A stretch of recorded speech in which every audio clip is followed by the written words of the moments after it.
Halo, selamat datang di video pembelajaran. Jadi, kita akan belajar tentang interaksi sosial. Jadi, simak baik-baik ya teman-teman.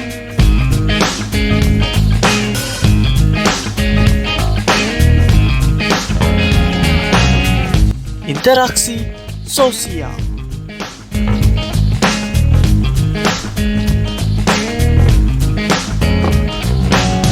Interaksi sosial adalah hubungan-hubungan dinamis yang menyangkut hubungan antara individu dengan individu, antara individu dengan kelompok, atau antara kelompok dengan kelompok, baik berbentuk kerjasama, persaingan, ataupun pertikaian.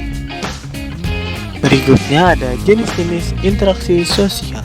Pertama ada individu dengan individu, yang kedua ada individu dengan kelompok, dan ketiga ada kelompok dengan kelompok. Contoh yang individu dengan individu seperti berjabat tangan, saling bercakap-cakap, saling menyapa, dan lain-lain.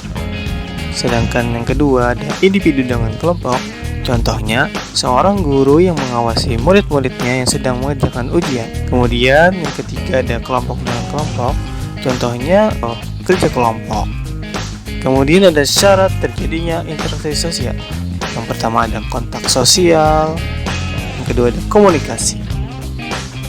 Kontak sosial merupakan aksi individu atau kelompok dalam bentuk isyarat yang memiliki makna bagi si pelaku dan si penerima, dan si penerima membalas aksi itu dengan reaksi. Contohnya berbicara dengan teman ataupun saling berjabat tangan. Kemudian ada komunikasi.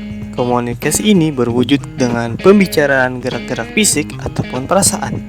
Selanjutnya, dari sini timbul sikap dan ungkapan perasaan seperti senang, ragu, takut, atau menolak, dan lain sebagainya. Kemudian ada ciri-ciri interaksi sosial. Yang pertama ada jumlah pelaku lebih dari satu orang. Kemudian ada komunikasi antar pelaku dengan menggunakan simbol-simbol. Ketiga ada dimensi waktu berupa masa lampau, masa kini, dan masa mendatang. Kemudian ada tujuan-tujuan tertentu, yang artinya dalam sebuah interaksi sosial, orang-orang yang terlibat di dalamnya memiliki tujuan yang diinginkan oleh mereka.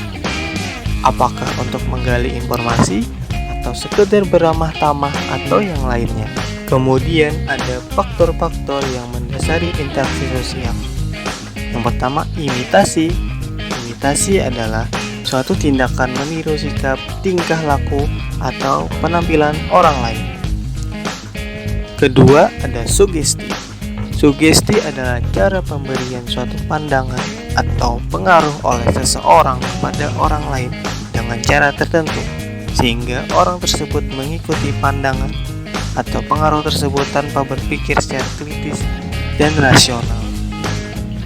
Ketiga ada identifikasi. Identifikasi adalah kecenderungan atau keinginan dalam suatu seseorang untuk menjadi sama dengan orang lain yang menjadi idolanya. Contohnya itu seperti seorang remaja yang mengubah penampilannya mulai dari cara berpakaian, cara berbicara, dan model rambutnya sesuai dengan idolanya. Kemudian ada simpati.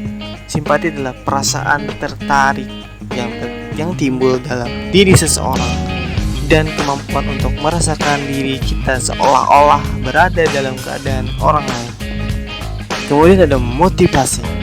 Motivasi merupakan dorongan, rangsangan, pengaruh yang diberikan oleh individu kepada individu lain, sehingga individu yang diberi motivasi menuruti atau melaksanakan apa yang diberikan itu secara kritis, rasional, dan penuh rasa tanggung jawab. Terakhir ada empati. Empati adalah proses kejiwaan seseorang untuk larut dalam perasaan orang lain, baik suka maupun duka. Contohnya seperti apabila kamu melihat orang tua temanmu meninggal dunia, kamu tentu ikut merasakan penderitaan dan kesedihan temanmu. Kamu seolah-olah juga ikut merasakan kehilangan seperti yang dirasakan oleh temanmu. Bagaimana teman-teman? Apakah sudah mengerti Apa itu interaksi sosial? Apabila ada pertanyaan, silakan tulis pertanyaannya di kolom komentar ya. Sampai jumpa di video selanjutnya. Dadah!